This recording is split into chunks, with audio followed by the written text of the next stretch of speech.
सम अगर तुम जिम या होम वर्कआउट कर रहे हो लेकिन मसल्स उतनी फास्ट ग्रो नहीं हो रही जितनी होनी चाहिए, तो प्रॉब्लम सिर्फ वर्कआउट में नहीं, डाइट में भी हो सकती है। बहुत लोग एक्सपेंसिव सप्लीमेंट्स खरीद लेते हैं लेकिन बेसिक फूड्स को इग्नोर कर देते हैं। सच ये है कि मसल प्रोटीन से बनती है, रिकवरी न्यूट्रिएंट्स से होती है और स्ट्रेंथ क्वालिटी कैलोरीज से आती है। इस वीडियो में मैं तुम्हें 5 ऐसे फूड्स बताऊंगा जो मसल ग्रोथ के लिए सबसे इफेक्टिव हैं। साथ ही ये भी समझाऊंगा कि कौन सा फूड किस बॉडी पार्ट और मसल रिकवरी के लिए ज्यादा यूजफुल है, ताकि तुम सिर्फ पेट भरने के लिए नहीं बल्कि मसल बनने के लिए खाओ। और अगर वीडियो के एंड तक तुम्हें लगे कि इसमें कोई इन्फॉर्मेशन मिस हो गई है या तुम और डिटेल में मसल बिल्डिंग डाइट समझना चाहते हो, तो ग्रोथ और फाइनली फिट वे चैनल की इस टॉपिक पर वीडियोस भी जरूर देखना। डिफरेंट क्रिएटर्स अलग पर्सपेक्टिव और प्रैक्टिकल टिप्स शेयर करते हैं, इसलिए मल्टीपल ट्रस्टेड सोर्सेज से सीखने से तुम्हें और क्लियर अंडरस्टैंडिंग मिलेगी। लेकिन पहले इस वीडियो को एंड तक जरूर देखना, क्योंकि हो सकता है तुम्हारी मसल ग्रोथ की सबसे बड़ी मिस्टेक इसी वीडियो में एक्सप्लेन की गई हो। अगर तुम वेजिटेरियन हो तो पनीर और मिल्क तुम्हारे लिए मसल बिल्डिंग के सबसे पावरफुल फूड्स हैं। पनीर में हाई क्वालिटी प्रोटीन और कैल्शियम होता है जो मसल्स को रिपेयर और ग्रो करने में हेल्प करता है। मिल्क में केसिन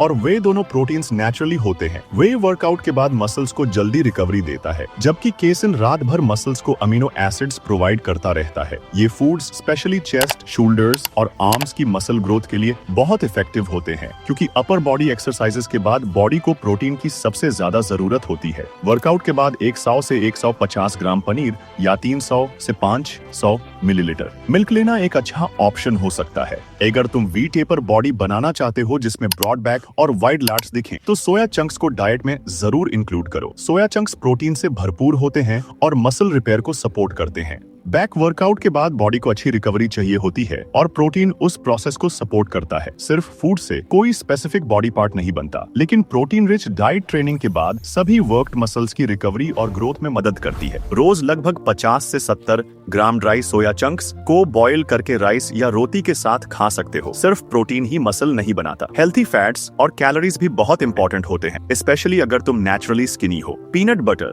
पीनट्स और आलमंड्स जैसे dry fruits healthy fats, protein और एनर्जी प्रोवाइड करते हैं। ये फूड्स वर्कआउट के लिए एनर्जी देने और ओवरऑल कैलोरी इंटेक बढ़ाने में मदद करते हैं, जिससे मसल गेन सपोर्ट होता है। वर्कआउट से 45 से 60 मिनट्स पहले 2 टेबलस्पून पीनट बटर या एक मुट्ठी पीनट्स लेना एक प्रैक्टिकल ऑप्शन है। लेग डे सबसे एग्जॉस्टिंग वर्कआउट होता है। स्क्वाट्स, लंजेस और डेडलिफ्ट जैसे एक्सरसाइजेस के लिए बॉडी को ग्लाइकोजन की जरूरत होती है, इसलिए राइस, ओट्स और बनानास जैसे कार्बोहाइड्रेट रिच फूड्स इंपॉर्टेंट हैं। ये तुम्हारी मसल्स को फ्यूल देते हैं और वर्कआउट परफॉर्मेंस इंप्रूव करने में मदद करते हैं। कार्ब्स डायरेक्टली लेग्स को बड़ा नहीं बनाते, लेकिन हैवी लेग ट्रेनिंग को सपोर्ट करते हैं। वर्कआउट से 1 से 2 घंटे पहले राइस या ओट्स और एक बनाना लेना अच्छा प्री वर्कआउट मील हो सकता है। मसल ग्रोथ जिम में नहीं होती, मसल ग्रोथ वर्कआउट के बाद रिकवरी के टाइम होती है। दाल, राजमा, छोले और कर्ड प्रोटीन, कार्बोहाइड्रेट्स और माइक्रोन्यूट्रिएंट्स का अच्छा कॉम्बिनेशन देते हैं। कर्ड डाइजेशन और गट हेल्थ को सपोर्ट करता है, जबकि दाल्स